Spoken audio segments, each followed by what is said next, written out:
Alright, make sure I'm not muted. Hello, ladies and gentlemen, Asgard here, bringing to you another video for Conqueror's Blade published by Porus Interactive. This is a PTR update, apparently 4th PTR for the Alexander season, and of course, apparently this is the 3rd balance test white paper, but yeah. We're just going to go through the white paper here. It's not open yet, so I can't test anything. And even if I do, I'll probably attach it as an unlisted video. But nevertheless, let's go through this. So we'll go through page by page. Now, preview of the PTR, we do have Silahdar's getting enhancement to survivabilities, damage of skills. Prefecture Pikeman getting a charge maximum target +1. The Silahdar slingers reduced required leadership from 100 to 80. Nerfs now, sorry, so those 3 were buffed, of course, and nerfs coming to men-at-arms increased leadership from 215 to 235. Decrease the damage on enemy heroes and control. Effects of automatic charge under covering commander. We got general adjustments for the heroes. So this is the hero section now. Heroes can move when healing themselves, yet which actions will slow their movement speed. So yeah, that's a bit of bad English, but it's just basically saying that the moving rune now, yeah, sorry, they're making it so that you can move while healing or using the bandage, but apparently you'll have a slow movement speed. There's apparently also going to be adjustments, adjust the runes about moving under healing. So yeah, of course, people don't like that rune. I mean, sorry, people love that rune so much that they think that it should be a general feature, and so that's kind of gone through. Longsword and shield adjustment decrease the defense boost effect of Mercy of Heaven, decrease the self recovery effect of Mercy of Heaven, and enhance the recovery effect of Mercy of Heaven for allies. So longsword and shield getting a bit of a nerf, and I would say rightfully so, but there are underlying reasons for this. It's just like in retrospect, it's just kind of like at a certain level, it's really bad, like not even considered. But as you stack on that more and more armor, that defensive boost makes it exponentially more efficient. The healing alone is already very incredible. Um, I honestly think that the defense boost was like the biggest problem. The sustain itself is not much of a problem if the longsword hero does not deal very much damage or less damage than their contemporaries, but we've been seeing lately that longsword is not exactly low damage. Obviously, just the index. So Friday so for the weekend be able to test for a bit, and then we'll be closed on the Monday. Blah blah blah blah blah blah blah blah blah blah blah blah.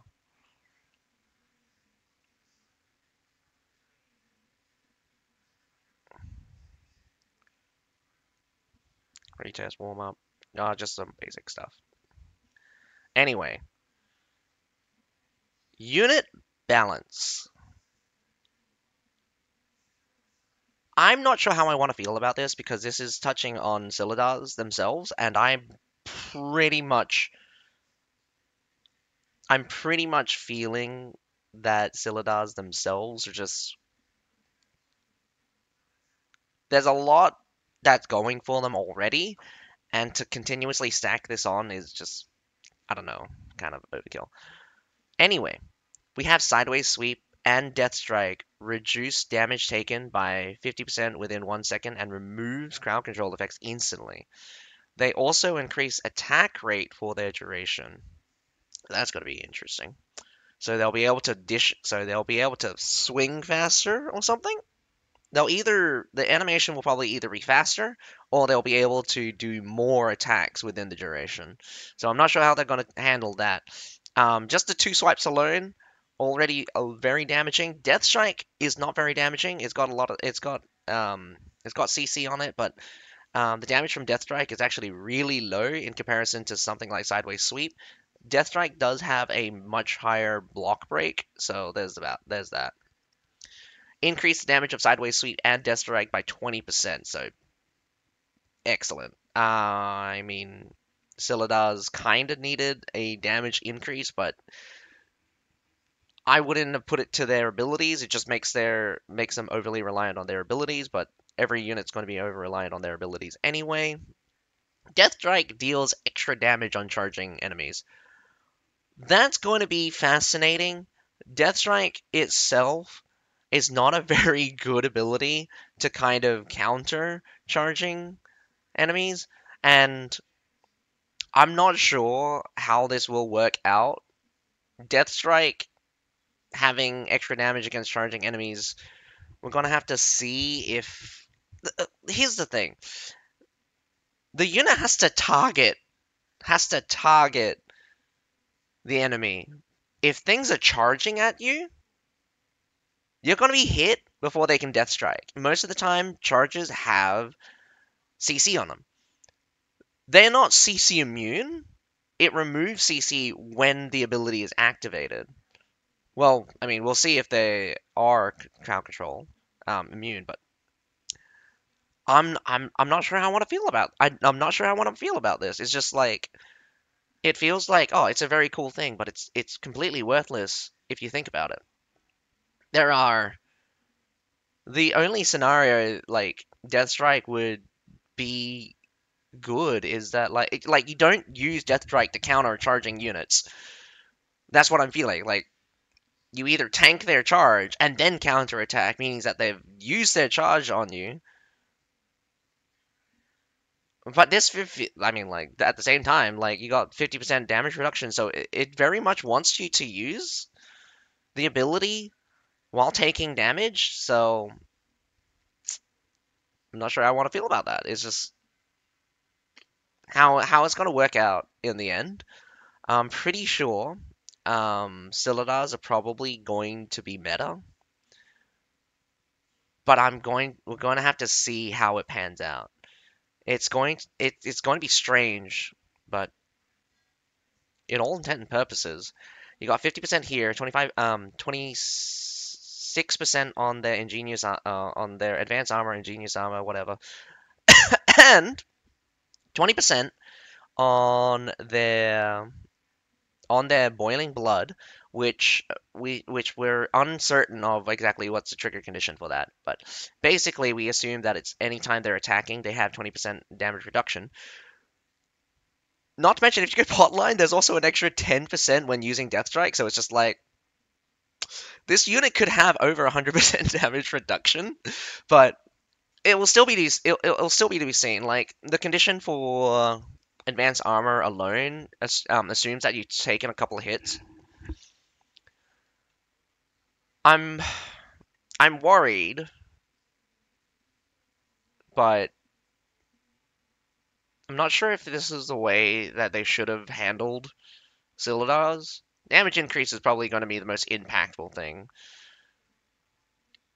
I'm half-half on the 1 second damage reduction.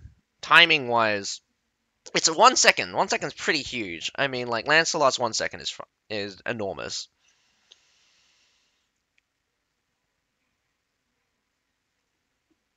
Okay, so for Prefecture Pikeman, charge maximum target +1 is it's enormous. It's frankly OP. Doubling the damage output of Prefecture Pikeman, not to mention that they already lowered the charge cooldown to 35. The increase of 1 could mean that I mean, if this also applies to their follow-up attack as well, they could be dealing enough damage to one-shot units.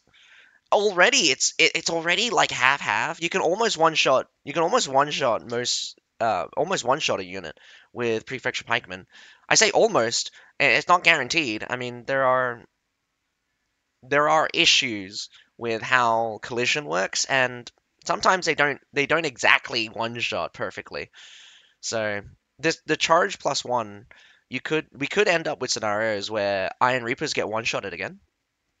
I know for a fact that like I used to run around with Iron Reapers and I see a Prefecture Pikeman and be like, oh cool. I get hit by it and it's just like half my Iron Reapers are gone. It's just like, oh, okay.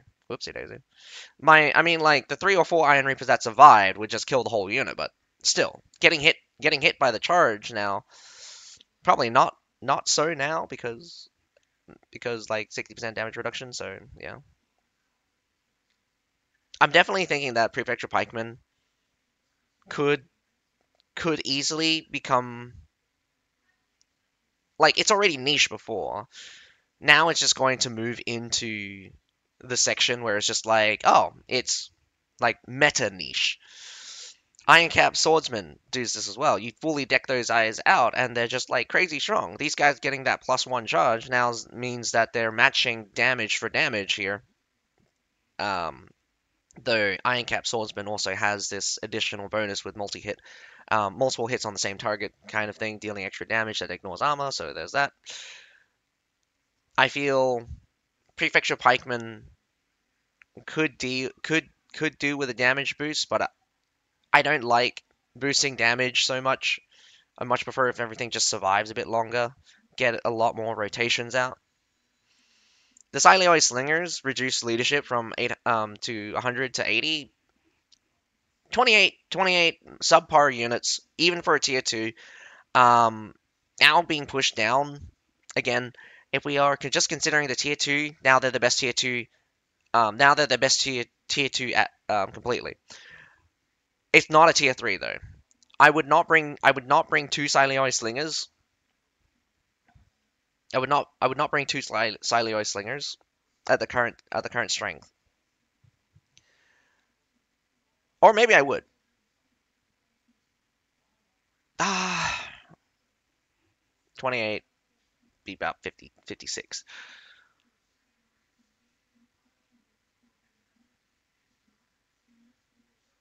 I said 150 for 35, so it's just like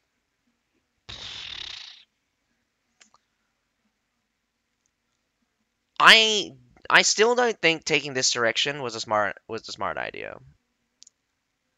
Reducing their leadership down by 20%, they're probably still losing out to tier 3s by like very marginal amount now in terms of just leadership costs.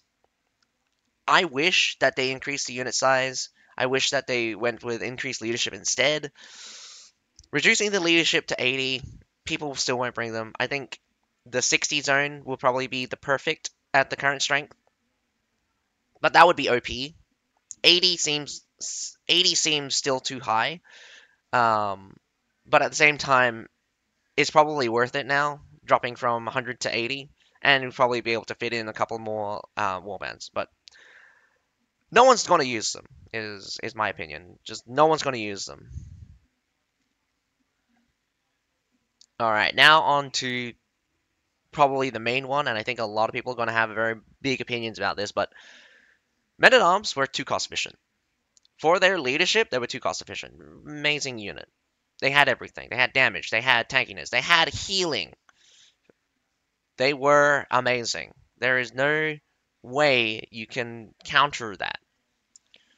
235, now they're going to kind of match with some of the other stuff, now more expensive. 235 are things like Mermialones, actually 10 more expensive than Seregs, kind of things. So they're in now the upper tier. Used to be lower, now they're in the upper tier of leadership cost for tier 4. Rightfully so. They should be more expensive because they're the best tier 4, because they're the best tier 4, especially for leadership costs. Would I say that they're still some of the best tier 4? Yes. They're still pretty much one of the best tier 4s that you can get. For the leadership costs, it's more balanced, but I still feel like the unit itself has more problems that makes, again, balancing is more to do with, balancing has to do with a lot of things. Solving the cost is one, but sometimes when people have units or people can use units, they want that unit to be effective against everything. So like you can't have that. You can't have a tier 4 unit be competent against tier 5, and you definitely cannot have tier 3 unit be competent against tier 5. So there's a conundrum where it's just like the tiers still need to have some sort of advantage, but you can't have the advantage be so overwhelming that the higher tiers will just wipe out all of the lower tiers. So you need some level of interaction where you're either damaging the tier 5 to a state where it was a good trade, or you're able to kind of interact with them in a way where like you don't feel like it's complete loss. That's hard. That's honestly hard. And I think the leadership cost is probably going to be blown out of proportion. I definitely don't think leadership at this level is going to change too many warbands. I'm pretty sure you can still go two tier fives, this guy, and probably a tier 2, but that's probably just me. I honestly think it's very difficult to gauge leadership unless I create warbands with meta units, but I don't. The second part to this is the reduce the charging damage to heroes when defending by 50%. So this is the cover commander charge being reduced by 50%. There's plenty of like weak against hero things, and I don't like this because it doesn't make sense. But I like this because one of the main problems that people had with Metadams was that like heroes would just get insta-gibbed. Especially it was just super cheesy that like you just get pinned by like a poleaxe, dual blade, um or a chain dart, and they'd have Metadams cover commandering them, and they just walk up and just one shot you.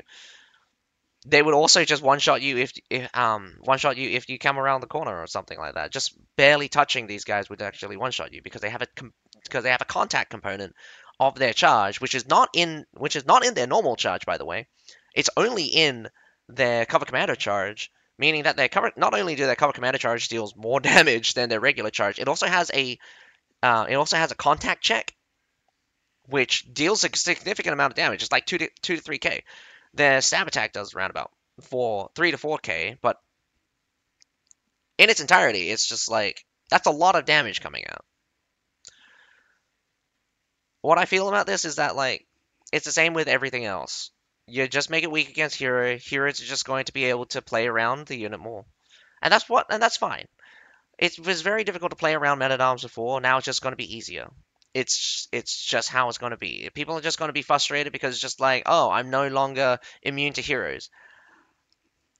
Heroes were already like a very muted part. You're not going to end up in the scenario where it's just like, oh, the meta is just going to just get beaten up by heroes. That was already the case. Enough heroes would just overwhelm meta. It's just going to be a lower threshold now.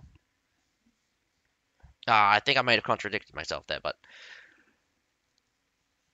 it just removes a cheesy part of the unit, and I don't mind it. But at the same time, I do think that units should be able to deal with heroes. Them can being completely useless against heroes is kind of dumb, but I can understand the frustration of heroes just getting one-shotted without being able to react. That's the one thing that I don't like. I mean, I still like accidentally run straight into pike units or run by pike units, and all of a sudden I take 8,000 damage, and I'm just like, what the hell? Doesn't mean I want them to reduce the damage against heroes. It's just that I need to be smart at that time because, again, it's kind of like a reactive like it's just kind of like a scenario where I'm being dumb. But if they're just gonna insta give me with all 28 units just right on top of me, I'd much rather they just solve the issue of the stacking rather than just nerfing the damage against heroes. But yeah, fine. Personally, personally, I don't think it's necessary to change the charging damage against heroes by 50%. I think it would just be easier if you could just solve the issue of the charge just being really strong. But at the same time, if it's not this strong, it wouldn't be meta. Um, Charging under cover commander state now cannot no cannot wow. I believe it's supposed to say cannot knock down enemies now. Fine. It wasn't really a game changer, the knockdown. Most of the knockdown did was just protect them against certain pike units that could tank their damage. Medals, but the medals would just get rinsed out by the men-at-arms anyway, so it just doesn't change anything in the overall. So most of the units that would be able to tank their damage, either tank their damage would be very good against them anyway, and most of the units that would be able to beat them anyway are CC immune. So this does not change very much in my eyes. I think this is like a nothing. This is like a nothing burger. I do think that like the knockdown would probably save them a lot of hassle, gives them a little bit of time, um, get that delay because they're very weak in their normal state, but they're still going to be they're still very much going to still do what they are doing now. It's just that it's going to be a slightly less guarantee.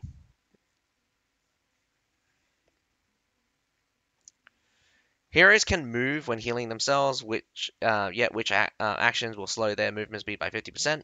Good. I still think sprinting should be off the table, but since there's a movement speed penalty, that's fine. Sprint all you want. At 50% movement speed, you're not getting away from anyone. Moving, healing, and musket reload. Moving, healing, and musket reload would not be interrupted by small height changes.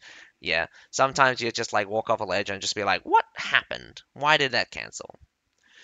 We got Longsword Mercy of Heaven adjustment. So, reduce the defense increase of Pious in the first 3 seconds from 50% to 25%. Again, 50% defense increase was changing your 1200 armor to 1800 armor, which was ridiculous. Now it's going to be less ridiculous, 25%. So, you're going to be easier to kill. Reduce the defense increase after Pious ends from 20% to 10%. Again, the second part was basically a non-factor. Most people probably didn't even realize that they were doing like people didn't even realize that they were doing like 20% less damage. Reduce the I mean, again, overall, it makes it easier to kill longsword and shield, and I think that's warranted. Longsword and shield are very difficult to kill, and with the epic set 2 second duration for Clash of Shields, they're just very frustrating to deal with right now. Um, I don't I don't think that like they should be impossible to kill, but I don't think that longsword has very many things going for it that makes up for nerfing the heal. Though we'll have to see. People just gotta play better. That being said, the second part of this is very interesting. Reduce the instant heal recovery from 1100 plus 6% of maximum health to 1100 plus 4% of maximum health. I think already the flat amount, like it used to be 10% flat, which was much higher. I think the reduction to the 6% made it dropped off like 30% of the heal. Now an additional 2%, we're probably going to lose another 15 or 20%, 20% off the heal. Reduce the continuous healing recovery from 500 plus 1.5 of maximum health to 500 plus 1% maximum health. So, I mean, you're losing out only on 5% after the whole duration. It's pretty significant, but I mean, in its entirety, it's a pretty big nerf. You're losing you're losing 20 odd percent of your heals, and you would only heal roughly around 30% of your health, if even, with every heal. Like, I don't even think it reached 30%. You're probably much closer off to like 20. But I don't know. 20% of your health every every 20 seconds. Not not particular. It's like 1% per second, so you're not healing that fast.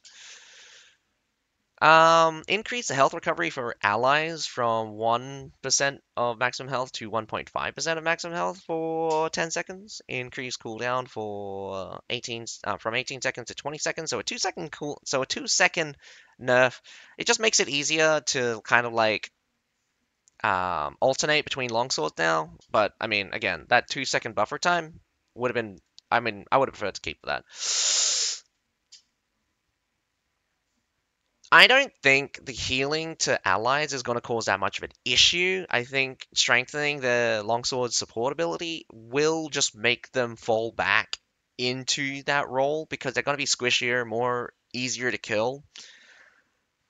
Strictly speaking, over the 10 seconds, I do think that this recovery is going to be stronger than the Glaive's God of Battle.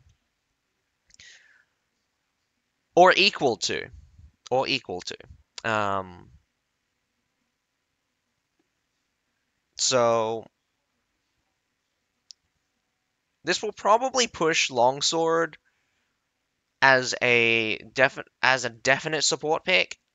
The 1% maximum health really only benefited in long engagements. The 1.5 per second every second going to be super useful considering that it's actually significant enough to notice, but it's not great enough to warrant it every time.